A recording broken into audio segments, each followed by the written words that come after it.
Terima kasih kepada yang terhormat Ketua Umum PDI Perjuangan Presiden kelima Republik Indonesia, Ibu Profesor Hajah Megawati Soekarno Putri.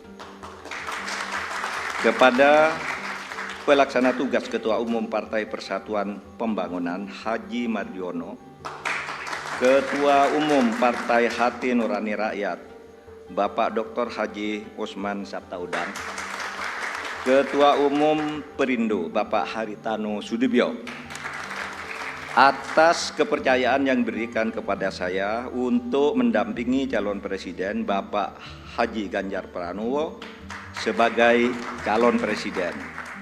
Adalah kehormatan dan kebanggaan. Saya diberi amanah mengemban tanggung jawab yang besar dan mulia bersama Mas Ganjar, meneruskan cita-cita Bung Karno dan para pendiri negara lainnya untuk mewujudkan masyarakat Indonesia yang adil, makmur dan sejahtera. Bung Karno dan Bung Hatta telah mengantarkan bangsa Indonesia ke pintu gerbang emas kemerdekaan Republik Indonesia. Mas Ganjar dan saya bersama-sama seluruh rakyat Indonesia akan melanjutkan upaya mewujudkan cita-cita menuju Indonesia emas tahun 2045. Cita-cita Indonesia menjadi bangsa yang maju, adil dan beradab. Dalam rangka menyongsong Indonesia emas tahun 2045 akan terwujud jika kita memenuhi sejumlah syarat, yakni ideologi bangsanya kokoh, ekonominya baik, hukum dan keadilannya ditegakkan, politiknya demokratis, budaya gotong royongnya hidup, serta mengedepankan persaudaraan. Jika penegakan hukum dilakukan dengan benar, maka setengah masalah dari bangsa ini insya Allah tuntas. Kalau hukumnya bagus, maka segala aspek kehidupan masyarakat akan bagus juga. Misalnya di bidang sosial, politik, budaya, pertahanan, keamanan, dan ekonominya. Prioritas pemberantasan korupsi, kepastian hukum, dan konsistensi dalam implementasi penegakannya, memberi jaminan bagi investasi dan pembangunan ekonomi, serta memberi perlindungan kepada masyarakat. Dalam pembangunan politik, negara kita menganut demokrasi, di mana kekuasaan berada di tangan rakyat. Dalam implementasinya, demokrasi membutuhkan nomokrasi. Demokrasi adalah kedaulatan rakyat, sedangkan nomokrasi adalah kedaulatan hukum.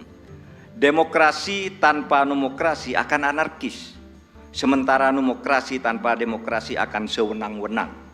Sehingga keduanya harus berjalan seiring dan seimbang.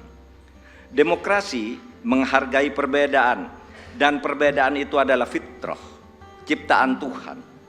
Perbedaan di antara manusia, baik ras, suku maupun agama, itu karena diciptakan dan dikehendaki oleh Tuhan sendiri.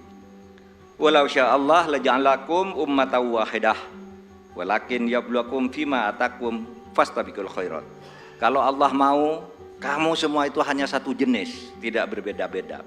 Tapi justru saya, Tuhan, yang menyebabkan kamu itu berbeda-beda, agar kamu semua berlomba-lomba untuk berbuat kebajikan. Itu firman Tuhan. Indonesia yang beragam membutuhkan toleransi dan akseptasi. Akseptasi maknanya semua anak bangsa bisa bergabung dan bekerja sama dengan tetap dalam keyakinannya masing-masing. Kita semua ketemu dalam prinsip kalimatun sawa, yaitu memperjuangkan sesuatu yang sama di antara perbedaan. Tidak perlu menajamkan perbedaan di antara kita yang memang sejatinya tidak bisa disatukan dalam semua hal. Yang sama atau kalimatun sawa ya pasti disetujui oleh setiap orang, apapun ras dan kelompoknya, adalah keadilan. Pasti disetujui oleh siapapun, apapun agamanya, pasti orang setuju pada penegakan hukum dan keadilan. Perlindungan pada masyarakat lemah dan perlindungan serta rasa kasih sayang kepada wong cilik.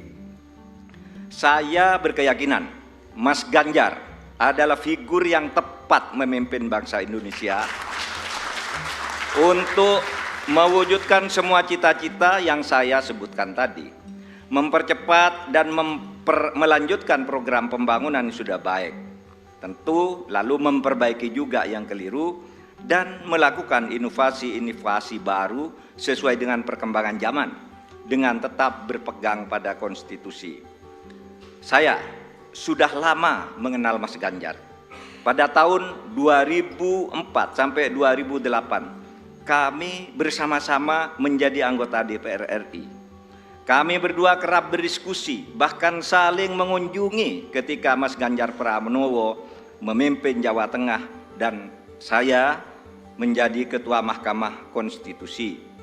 Karena itu saya tahu persis, Mas Ganjar adalah figur pemimpin yang merakyat dan berani memperbaiki yang bengkok-bengkok, berani menerima kritik, berani memperjuangkan nilai-nilai politik yang diyakini benar. Saya tahu juga Mas Ganjar adalah dari keluarga Muslim yang taat, yang selalu berkomitmen menjalankan amanah yang diberikan kepadanya. Amanat dari orang tuanya, amanat dari partainya, dan terutama amanat dari rakyat. Terakhir, Bapak Ibu sekalian, saat ini saya mengemban amanat sebagai Menko Polhukam Republik Indonesia yang tugasnya antara lain memastikan pemilu berjalan lancar dengan aman. Karena tugas saya itu, maka selama ini saya tidak pernah sekalipun menyatakan akan ikut dalam kontestasi pemilu. Saya juga tidak pernah berkampanye, memasang spanduk dan lain-lain. Baru kali inilah yang pertama kali saya menyatakan bersedia menjadi calon wakil presiden Republik Indonesia karena amanah yang sudah diberikan oleh Ibu Megawati tadi bersama para pimpinan partai disaksikan oleh kita semua. Bagi yang selama ini menunda untuk menentukan pilihan karena menunggu kepastian dari saya, maka saat ini saya menyatakan saya bersedia untuk ikut kontestasi. Bersama Mas Ganjar, saya akan mendedikasikan diri, semua kemampuan saya, ilmu saya, pengalaman saya, ketegasan dan keteguhan sikap saya, serta keberanian-keberanian yang selama ini saya usahakan untuk selalu ditunjukkan kepada bangsa dan negara Indonesia. Tentu saya juga mengucapkan terima kasih kepada Bapak Presiden Joko Widodo yang telah memberi kesempatan kepada saya selama ini untuk berkhidmat kepada pemerintahan dengan leluasa, sehingga bisa ikut membangun bangsa dan negara. Insya Allah, dengan ridho Allah Subhanahu wa Ta'ala, langkah kita dalam mewujudkan Indonesia sejahtera lahir batin, adil dan makmur akan mendapatkan jalannya. Qabul.